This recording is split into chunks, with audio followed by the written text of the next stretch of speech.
This uncensored episode of Spectre Sound Studios is brought to you by my awesome patrons.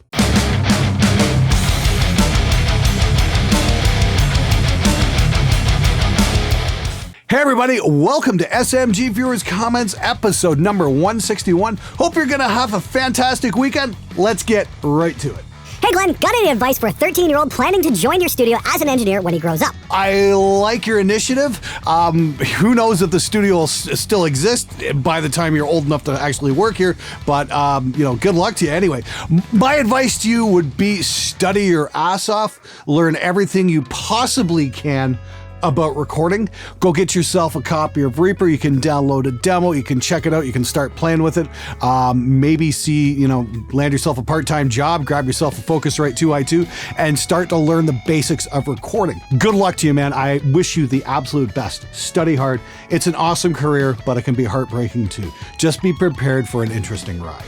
Do you find your room a bit too small for that great explosive rock room sound? I find my room a bit too small for just about everything. We got so much gear in here, we're just tripping all over everything, everywhere, all the time. It's maddening at times, I swear. Especially the drum. You want to do anything, you gotta move something before you can get to it. Ugh. I've combated that a little bit. If you check into some of my premium lessons, like producing prog metal, you can see how I work with the room mics and go into that a little bit more in depth. But as of right now, I'm using a couple of Rode NTR ribbon mics on my rooms, and they are simply awesome. And I pair them up with the IGS SSL bus compressor back there, and I just set that up and just hit them as hard as I can with that thing, and works pretty good. The Art Pro VLA is really great on room mics as well too. So it really comes down to placement and how you treat it, but of course a bigger room would definitely be an awesome thing. Your contests always sound a bit uninspiring to me. I would much more enjoy to see, for example, a riff contest in which the winner's riff becomes the new channel's intro. Yes, you know why? Because that would cater to your comfort zone. Here's the reason why I have never done a riff contest. Because there are over 270,000 subscribers to this channel. If I had a riff contest, I wouldn't have time to do a show. I'd just be looking at entries. I remember Fluff did one 2 or 3 years ago. He did a riff contest. He had to hire like 4 people to help him go through all the freaking entries. So yeah, I've got to say no to the riff contest and just kind of narrow the criteria down a little bit more. Absolutely no reason you can't enter the Sucks 2018 contest. You just have to apply yourself. Like I said, get out of your comfort zone and try harder. Hey Glenn, I am abandoning my non-upgradable Mac for a home-built PC for recording. I know you made a video several years ago detailing your recording PC. Have you updated the PC? Could you produce a new video detailing any changes? Thanks. I'm actually using the same PC. You know what? It's been pretty rock solid. It's starting to bog down a little bit in video editing. I upgraded to Windows 10 and I've got this giant monitor here and I'm noticing the whole thing starting to slow down a little bit. I am working with Slick Audio PCs right now, and I've got a demo coming up on one of their units, which I'm going to be giving away on the Sucks 2018 contest. But I've been talking with Slick and they're going to build me something custom, and it's going to be water cooled and it's going to be super quiet and it's going to be absolutely amazing for audio and video production.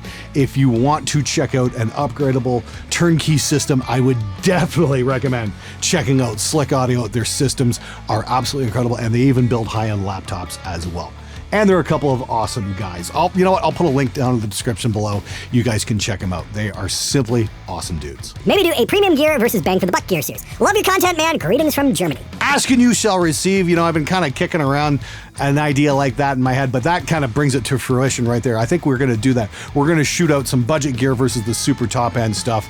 You know, cheap mics versus expensive mics. We already did the cheap drums versus expensive drums, but I want to look at compressors, EQs, all that kind of stuff, and just see what can be done. My good friend Walter Riggy, who actually edits some of these videos for me, has a studio down the street, and he's got some really high-end gear. He said I could borrow from time to time, so we're going to get like a real EI 1176 and an LA2A in, and we're going to shoot them out against, you know, the more budget options out there, which I think is going to be really cool. Anyway, stay tuned for that. Thanks again for the suggestion. And again, I always welcome video idea suggestions from you guys. You tell me what you want to see, and if I can, I will make it happen. Leave a suggestion below. Honestly, I'd subscribe to a general philosophy and ethics show if you did one. Wow. Holy crap, I don't even know what to make of that, man. I don't think I'd have time to do that show. I'm so busy with Spectre Sound and doing audio stuff. I don't know, general philosophy and ethics, try not to fuck people over. That's basically number one up the list for me. You know, if you say you're going to do something, do it, that kind of thing, and try and look out for one another. And everything else is just riffing off of that. Oh yeah, and avoid, big box electronics retail stores because they're really stressful. No one cares if you like the song, Glenn. Review the fucking mix, numbnuts. Wow, thanks for that intelligent contribution there, Dom. I really appreciate it. Thanks so much for watching Merciless Metal Mix Reviews, by the way. Yes, I am trying to review the mixes as much as I can. Thanks to all you guys who have been watching and sticking around and checking it out. It's a lot of fun. It's really neat. And I do appreciate a few suggestions you guys have given me on working with OBS and just getting, the voiceover to work a bit better. So we're going to keep working on that this summer. And I think we've got another episode coming out in a week or two. I'll be sure to let you know all about it when it happens. Thanks again. Glenn, could you please explain how you exported your mixes channel by channel, coffee cab, demo clip, 2 multi-tracks, and drum tuner, all files consolidated, and what exactly consolidate means? Has to do with the star.waves file being so small yet sounding? Honestly, never seen this before. Thanks for years of great fun and advice. Cheers from north of Serbia. Hey man, cheers from the great white north of Canada. Anyway, consolidated files. Okay, it's no weird concept or anything like that. All consolidated means is that all the files in a multi-track session start at the same time. If you've got, guitar tracks or drum tracks that you've edited and you've chopped out all the stuff before it actually gets to the audio, you've chopped out the silence or chopped out the noise or whatnot. If you were to export the files like that and then try loading them up, nothing would line up. And when you're working with drum tracks and you've got 8 or 9 mics and everything has to be perfectly phase aligned and whatnot, that's a bad thing. So instead of guessing where all the files have to go, you do something called a consolidation. And what that does is make sure all the files start at the same time. You've got a great big space before it actually gets to where, the particular sound plays. But that guarantees that those files will be able to be used in any DAW, any platform, on any computer. You just grab the files, load them up, and they all drop into place. The other thing I recommend when you're exporting your files for consolidation is number them on your track list first, 01, 02, 03, 04, 05. That way they'll drop into place on any other DAW on Earth. Please check out my video, How to Prepare Your Tracks for Professional Mixing. That's in my SMG computer recording tutorials playlist.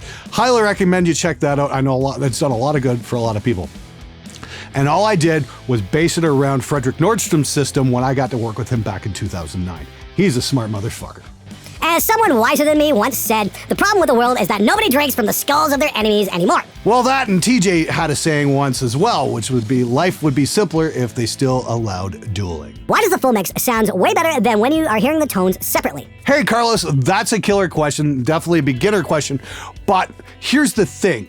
You can't make the guitars sound huge all by themselves, otherwise you're not going to have room in the mix for the rest of the instruments. When you're doing a metal mix especially, the guitar tone is actually a combination of what the guitars are doing and what the bass is doing. Bass in a metal mix is super important. If you have weak bass, the whole mix suffers. And this is why I rampage about bass players so much, because they never take it seriously enough. Bass is super important.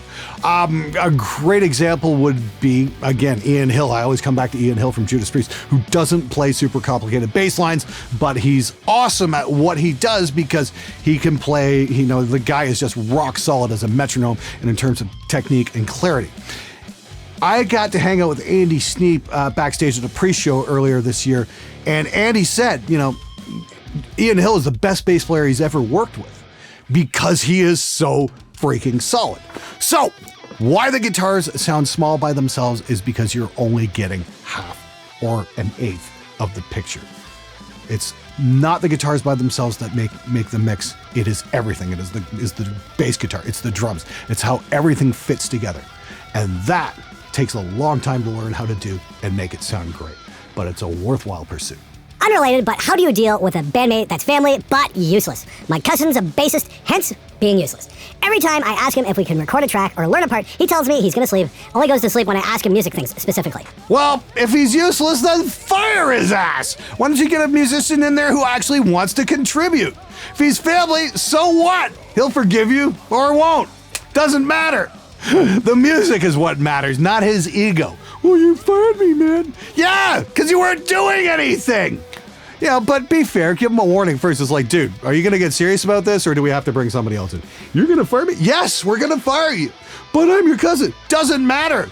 Whether or not you're a cousin doesn't come across the speakers. Good playing does. A couple years ago, I unsubbed thinking this channel is lame.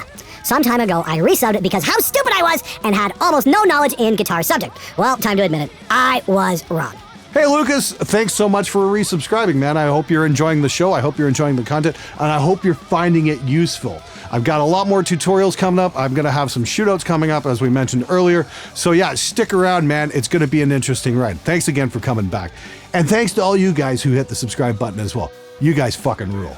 I wanted to buy some of the 2 Notes audio cabs and impulses, but I think I'm going to buy your pack first. Hey, Gabor, thank you very much. Glad you enjoyed them. I hope everybody out there who did buy my IR pack is enjoying the hell out of them. And if you don't know what the hell that is, please check out my demo for that. I'm going to leave a card at the end of the video where you can click on and you can check out what my impulses are. But if you like the tones I get in the studio here, then check out my Spectre Sound custom impulse pack, because we're using the exact same chain that we used on The Eagle Has Landed, which is this channel's theme song. All right, everybody, that's it for this week. Thank you so much for watching. Thanks for subscribing. You guys absolutely rule. I hope you have a fantastic weekend, and I hope your summer is going great. Enjoy it while it lasts. I'll see you guys next time.